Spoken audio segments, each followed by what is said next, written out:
All right, and this leads me to my fourth video announcement.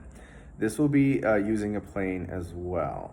And what we're gonna do is right when the sun is setting, and we can't see the sun anymore, we're gonna have a plane fly upwards. And if the earth was flat, you should always be able to see the sun if it's not being obstructed by something in its way. So by flying in a plane, you're going higher than anything that's obstructing the sun, then you should be able to see the sun. If the sun is smaller and closer to earth, like some people claim, then you would see the sun getting smaller and smaller in the sky before it gets really tiny, maybe to like the size of a star. In the night sky, but you're always going to be able to see the sun, right?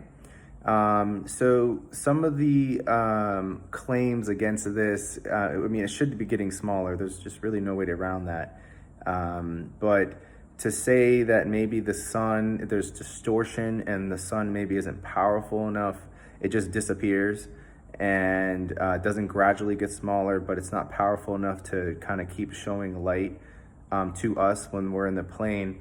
The way that you get around that is when the moon is going to be over the horizon as well. So the sun sets on one horizon and the moon is rising on the other horizon, the opposite horizon. So if the moon is able to reflect light back, that's proving that the sun is not only powerful enough to be seen on the moon, but powerful enough to reflect the light off the moon to go back to the observer on the earth, where we're having the observation where the sun just went down.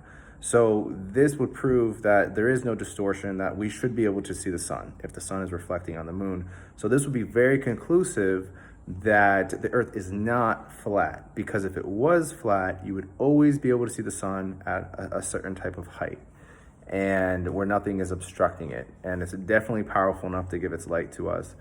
And why is the sun not gradually getting smaller if it's going further and further away, if the sun is a lot smaller and closer to us, like some people claim? I think this experiment would be very conclusive and show once and for all,